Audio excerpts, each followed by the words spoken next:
NEET 2025 physics के paper के बाद में अब बहुत सारे बच्चों का ये सवाल है कि सर अब हम फिजिक्स कैसे पढ़ें। पिछले 5 सालों से 4 सालों से 3 सालों से फिजिक्स ऐसे पढ़ते आ रहे हैं कि माइंड में वही तरीका घुस गया है। अब यार तरीका बदलना पड़ेगा क्योंकि पेपर बदल चुका है। हिस्ट्री का टफेस्ट पेपर अभी तक का सामने आ चुका है और 2026 हो सकता है इसी टाइप का हो, इससे भी टफ हो, इससे भी आसान हो, वी डोंट नो। लेकिन प्रिपरेशन कैसे करनी है उसके लिए बच्चों आज अपन LPTR स्ट्रैटेजी देखेंगे और 2025 की मैं आपको कुछ ऐसी खास बातें बताऊंगा ना, आप शॉक रह जाओगे, सर ये तो ऑब्जर्व ही नहीं किया, मतलब ये क्या चीज़ें हो गई इसमें। अब फिजिक्स का टफेस्ट से टफेस्ट पेपर भी आ जाना नीट के हिसाब से, आप उसको क्रैक कर लोगे इस स्ट्रैटेजी के बाद में। ध्यान से सुनना, देखो जो क्वेश्चंस आए ना, अभी एक फ्लूइड मैकेनिक्स का सवाल है, उसके बारे में बाद में बात करते हैं। यार वो ठीक है, सब लोग उसी सवाल के पीछे पड़े हुए हैं कि एक सवाल जो सबसे टफ है। भैया उसका सोल्यूशन 4 लाइन का था, उसमें सोचना ज़्यादा था, नो डाउट उसमें सोचना ज़्यादा था, पर जो मोस्टली बच्चों ने तो सवाल देख के छोड़ दिया। उसमें तो मुश्किल से मुझे लगता है 500 से 700 बच्चे होंगे देश में जिन्होंने सॉल्व करके उसको सही निकाला होगा, बहुत फ्रैंकली बात है।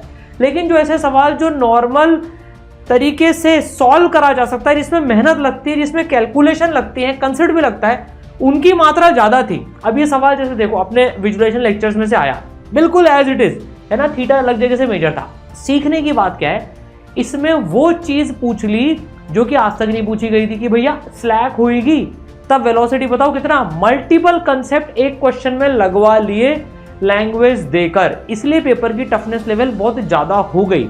एक्चुअली टफ था भाई, 1 घंटे में 45 क्वेश्चन या 70 मिनट में 75 मिनट में 45 क्वेश्चन इस लेवल के करना वाकई में मुश्किल है। और देखो यार काफ़ी सारे लोग इस पेपर को जेडवांस से कंपेयर कर रहे हैं। भाई देखो जेडवांस, भाई नीट अलग है, ये समझना पड़ेगा। जेडवांस में सिर्फ 17 सवाल आते हैं 1 घंटे में करने के लिए, यहाँ 45 सवाल आते हैं। नीट के बच्चे को समझो भाई, वो 45 क्वेश्चन कर रहा होता है और ज़्यादा नंबर ऑफ क्वेश्चंस की एक्सपेक्टेशन होती है उनसे करने की, तो ये बिल्कुल अलग गेम है नीट भाई, है ना। अब आप देखो ये रोटेशन का सवाल जो कट करने वाला सवाल आया, ये जब मैं पढ़ा रहा था ना, जो उसमें कैलकुलेशन होती है, गंदे गंदे जो आंसर आते हैं उसमें बहुत कैलकुलेशन होती है, तो कैलकुलेशन भी लंबी हो गई। फिर ये वाला जो सवाल था, ठीक है इसके बारे में बात कर ही ली हमने। अब देखो तो अब आपको एक चीज़ और बताता हूँ, 2025 का पूरा एनालिसिस मैंने किया अभी 45 सवाल का, किन चैप्टर्स में से ज़्यादा सवाल आए। तो एक बात जो फिजिक्स की LPTR स्ट्रैटेजी है, L stands for learning here, तो जो आप सीखते हो है ना, उसमें जो थ्योरी और कंटेंट कवरेज अपन करते हैं ना, उसमें एक चीज़ देखो इस बार मॉडर्न फिजिक्स डुअल नेचर में से 3, एटॉमिक स्ट्रक्चर में से 1, टोटल मिला के 4 सवाल इन दोनों में से मिलाकर है। मॉडर्न फिजिक्स ने टॉप किया है इस बार भी, हर साल ये टॉप करता है, इस बार भी इसने टॉप किया है। करंट इलेक्ट्रिसिटी 2nd नंबर पे जो आता था, 1st नंबर पे जो आता था, मान लो मतलब इंडिविजुअल चैप्टर की बात करें उसमें से 3 सवाल आए। तो भाई थ्योरी में ये जो शुरू के 5-6 चैप्टर्स है ना, ये तो आपको अच्छे से करने ही पड़ेंगे। इस बार एक चीज़ और बताता हूँ, पिछले साल के मुकाबले ज़्यादा नंबर ऑफ चैप्टर्स कवर करे हैं। आप देखो डिस्ट्रीब्यूशन ज़्यादा है, ऐसा नहीं कि 5 किसी में से आ गए, करंट में से 4 आ गए, ऐसा नहीं हुआ। किसी भी सिंगल चैप्टर से, एटॉमिक और डुअल को अगर अलग अलग माने तो 4 सवाल नहीं आए हैं, 3 से ज़्यादा सवाल एक चैप्टर से नहीं आए। तो नीट ने इस बार एक चीज़ और अच्छी इंश्योर करी है कि चैप्टर्स ज़्यादा लिए हैं, ताकि ऐसा नहीं हो कि सिंगल चैप्टर डिपेंडेंसी बच्चों की हो जाए। पर जो टॉप के चैप्टर्स हैं इनको तो हमें अच्छे से पढ़ाई करनी है। अब मैं यार थ्योरी की बात करूँ, देखो यार काफ़ी सारी जगह जैसे काइनेमेटिक्स 1D से 2 सवाल आए। अब इसमें ना बहुत सारे बच्चे, इस पेपर से हमें ये लर्निंग लेनी है, पता है। जैसे एक सवाल होता है, equal distance V1 velocity V2 से ट्रेवल किया, V1 से V2 से एवरेज वेलोसिटी बताओ। बच्चों को रटवा दिया जाता है, भैया इसका आंसर आएगा 2V1 V2 upon V1 plus V2। अब ऐसे काम नहीं चलेगा, आपको इसका कॉन्सेप्ट समझ में आना चाहिए कि भाई जो रटा हुआ आंसर है 2V1 V2 upon V1 plus V2, ये कहाँ से आया, ये कैसे आया। इलेक्ट्रोस्टैट में बच्चों को रटवा दिया जाता है, 2 चार्जेस हैं Q 4Q, है ना, तो जो बीच में जो पॉइंट आएगा जहां पर फील्ड 0 होगी, फोर्स 0 होगी नेट, वो √Q1/Q2 के रेशियो में होगा। भैया लॉजिक समझना पड़ेगा क्यों आ रहा है, तो डीप जाना पड़ेगा। तो जो कंटेंट की स्ट्रेटेजी है वो है कवर डीप एंड ऑल, मतलब आपको डेप्थ में जाना पड़ेगा, समझना पड़ेगा एक एक चीज को, और छोटे से छोटे कंसेप्ट पे भी फोकस रखना पड़ेगा। ब्रूस्टर एंगल पे सवाल आ गया इस बार, देखो 4 पॉइंट्स आ गए, अपन ने पूरा पढ़ा था वो डिटेल में। तो अब डिटेल में जाओ और सिर्फ सवाल ऐसे करके खुश मत हो जाओ कि ठीक है मेरे से आप उसका 2V1 V2 upon V1 plus V2 और Q1/Q2 के अंडर रूट के रेशो में होगा, ये याद भी कर लो, लेकिन लॉजिक समझ में आना चाहिए। तो अब थ्योरी को डीप में समझना है। अब इससे मेंटली सेटिस्फाई नहीं होना है, मेरे को सवाल करने का बस तरीका आता है, मैं कर लूंगा किसी भी तरह से, नीट फोड़ दूंगा, ये अप्रोच हटानी पड़ेगी जो बहुत सारी जगह यही फॉलो हो रही थी नीट में अभी तक। ये बेटा तू रट ले, देख मैंने ऐसी जादुई ट्रिक बता दी, 15 सेकंड में आंसर ले आऊंगा, 20 सेकंड में आंसर ले आऊंगा, एक बार में आंसर आ जाएगा। भैया अब एक बार ही आंसर आएगा, नीट में नहीं आएगा, सिर्फ क्लास में आंसर आएगा अगर ऐसे पढ़ोगे तो। एक्चुअल नीट के लिए आपको फिजिक्स से मोहब्बत करनी पड़ेगी, फिजिक्स को दीवाना बनाने देना पड़ेगा, खुद को फील आनी पड़ेगी। पता है विजुअलाइजेशन लेक्चर्स में पिछली बार जब बच्चे पढ़ते थे ना, उस डेप्थ के लेवल पे जाते थे। एसएचएम पे वेरिएशन इन एसएचएम, ये टॉपिक कोई पढ़ाता ही नहीं है कि बीच में एसएचएम में कुछ हो रहा हो। तो मैंने पढ़ाया था, बच्चों ने बोला था सर ये टॉपिक इस लेवल का, मैंने कहा यार देख पढ़ जा, आसान आया तो वैसे भी तरह से हो जाएगा, लेकिन अगर इसमें से सवाल आ गया तो किसी से नहीं होगा, तुमसे होगा। और वो इस बार हुआ। तो पढ़ो एकदम डेप्थ में जाकर, ये हो गई लर्निंग की बात। अब हम प्रैक्टिस की बात करें, यहाँ पर एक चीज़ बताता हूँ, अब अच्छे लेवल के सवाल प्रैक्टिस करना चालू कर दो। अगर अभी भी सोचो ना easy easy easy easy easy करके हम काम चला लेंगे, सॉरी रहेगा। देखो इस बार झटका लग चुका है, अभी भी अगर अपन नहीं चेते तो फिर हमसे मतलब हम कुछ नहीं कर सकते। फिर देखो 2026 में फिर मत कहना कि सर देखो 2026 में भी टफ पेपर आ गया। अभी पता पड़ गया है तो अपने प्रैक्टिस चेंज करो। तो क्वेश्चन में एक चीज़ हमेशा ध्यान रखना, अगर आपका जुगाड़ करके आंसर आ रहा हो ना तो उस क्वेश्चन को वापस ईमानदारी से करो, क्या कॉन्सेप्ट लग रहा है, कॉन्सेप्ट की वैल्यू है। और टफ क्वेश्चंस की प्रैक्टिस भी करना। जैसे आपको कुछ चीज़ बताता हूँ, देखो अपनी जो मॉड्यूल्स होते हैं ना ईसरल के, उसमें हर चैप्टर जो पूरा प्रैक्टिस मॉड्यूल होते हैं उसमें 2 लेवल की एक्सरसाइजेज होती है। जैसे ग्रेविटेशन है तो टॉपिक वाइज बटा रहता है और लेवल वाइज बटा रहता है। हर साल क्या होता था 90% 95% क्वेश्चन इसमें से आते थे, 5% क्वेश्चन इसमें आते थे। इस बार 50-50% रेशियो हो गया है, 50% इसमें से आए हैं, 50% इसमें से आए हैं। आप ऑलमोस्ट ये मान के चल लो। तो भैया जो एक्सरसाइज 2 है ना वो करके जानी है इस बार पूरी की पूरी। एक भी सवाल एक्सरसाइज 2 का छोड़ना नहीं है, क्योंकि ये अच्छे लेवल के सवाल। अगर पेपर आसान आ गया तो आप वैसे भी कर लोगे, तो अच्छे लेवल के सवालों की प्रैक्टिस करनी है। वो मटेरियल बिल्कुल रिजेक्ट कर दो जिसमें सिर्फ हलवा हलवा हलवा सो कॉल्ड परोसा जा रहा है। वो हलवा नहीं, वो जहरीला पदार्थ है, नहीं खाना है उसको अपने को। वो बस ऐसा लगता रहता है कि डायबिटीज हो जाएगी, शुगरी शुगरी शुगरी शुगरी खाते जा रहे हैं, नहीं। लेकिन अब जैसे देखो तुम्हें कुछ चीज़ बताता हूँ, ये साउंड वेव का जो सवाल है एग्जैक्टली अपने मॉड्यूल में से सेम ही सवाल था। देखो कंसेप्ट अच्छा लग रहा है इसमें, तो अच्छे लेवल के करेंगे बिल्कुल होगा। अब देखो काफ़ी सारे बच्चे ना, ये भी मॉड्यूल का सवाल है, जब ये सवाल आया था ना काफ़ी सारे बच्चे इसमें बहुत बच्चे डाउट पूछते थे, सर फोटोन और इलेक्ट्रॉन का पूरा कैलकुलेशन करा रहे हो।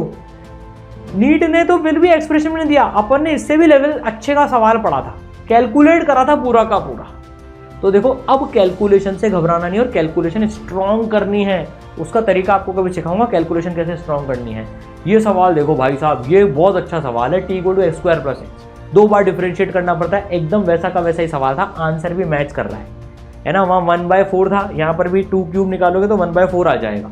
तो अच्छे लेवल के सवाल प्रैक्टिस करो। ये देखो बिल्कुल मतलब इतने सारे सवाल है। अभी देखो 1/n 24/n², इसमें n की वैल्यू जो ये थी ट्वाइस, 4 गुना से 2 का स्क्वायर करके मल्टीप्लाई करना था, बस सेम आंसर मैच करे। तो अच्छे सवाल प्रैक्टिस करो। ये हो गई P प्रैक्टिस, T मतलब टेस्ट। अब भाई डे 1 से अच्छे टेस्ट भी देना चालू करें। आप इजी मीडियम टफ तीनों लेवल के टेस्ट की प्रैक्टिस करो बेटा। इजी भी करो, मीडियम भी करो, टफ भी करो। एक बात टफ टेस्ट में बताता हूँ, बच्चों को हमेशा लगता है हमारे कम नंबर आ रहे, कम नंबर आ रहे। भाई नंबर से अब मैटर ही नहीं करते। टफ पेपर आए ना तो कम नंबर पे डॉक्टर बनोगे आप, तो भाई नंबर से फर्क नहीं पड़ रहा है, अल्टीमेटली रैंक मैटर करती है। तो टफ पेपर्स में एक चीज सीखनी होती है जो आज तक नीट एस्पिरेंट्स ने सीखी ही नहीं, वो पता है क्या है? Question selection. जैसे हमें ना जेई में सिखाते हैं वो चीज़, जे एडवांस में सिखाते हैं, जेई मेन में सिखाते हैं कि जब टफ पेपर आ जाए तो approach should be question selection, easy paper आ जाए तो approach should be question rejection.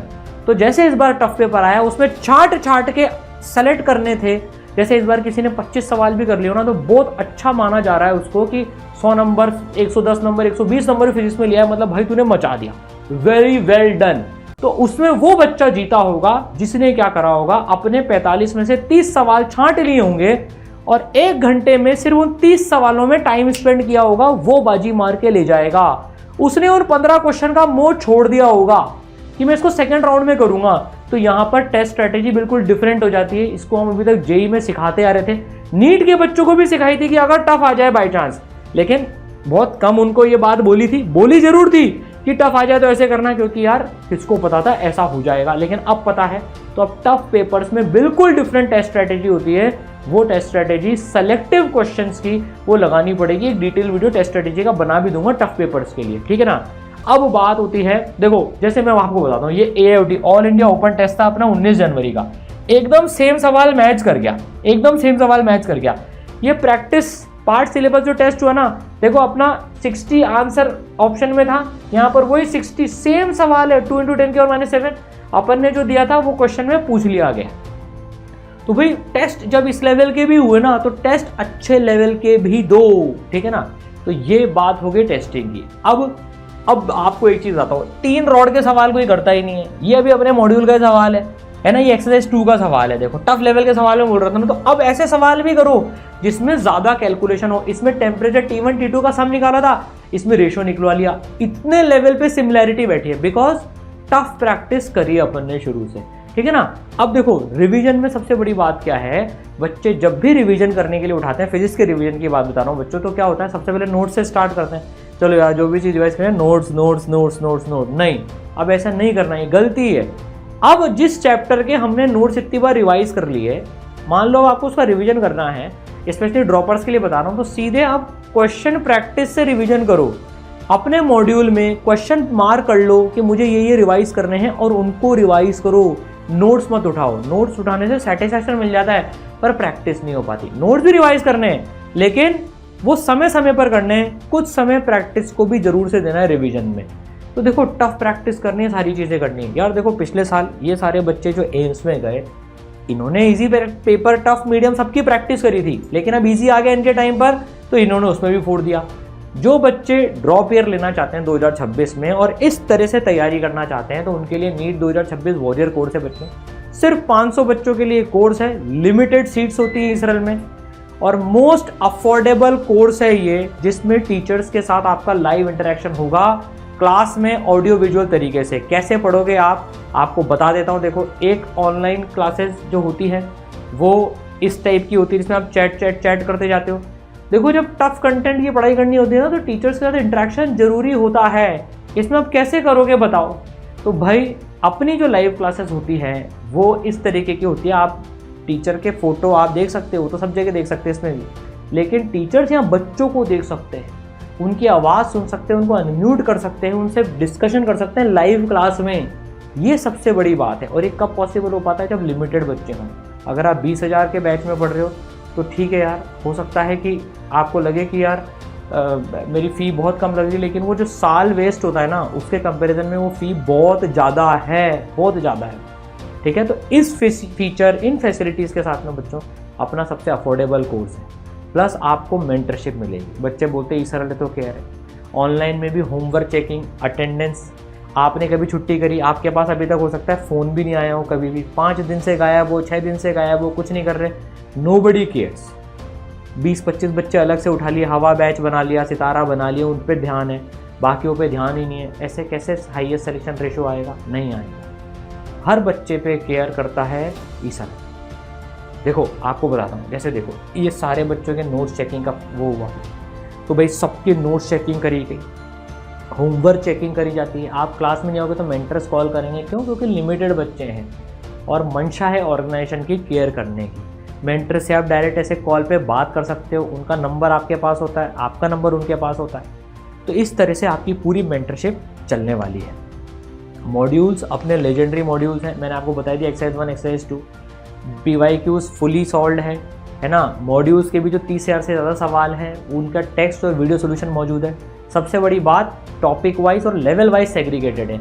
और हम इस बार इनमें और एक नेक्स्ट लेवल कि आपको क्वेश्चन बैंक भी देने वाले हैं इनके साथ में, ताकि आप अच्छी प्रैक्टिस करो। और जो बच्चे भाई बेसिक से करेंगे और एकदम अच्छे लेवल, टफेस्ट लेवल तक जाएंगे, ठीक है। और जो बच्चे ऑफलाइन पढ़ना चाहते हैं कि सर मुझे तो ऑफलाइन ही पढ़ना है, तो अपना कोटा में सेंटर है, 10 मई और 20 मई से बैचेज वहाँ पर चालू है। गुरुकुल में आप आ सकते हैं, रजिस्ट्रेशन लिंक डिस्क्रिप्शन में है, आप रजिस्टर करा सकते हैं। बच्चों अच्छे से पढ़ेंगे और बिल्कुल अब अच्छे लेवल पे तैयारी करेंगे। पूरी इसरल टीम आपके साथ है। All the best.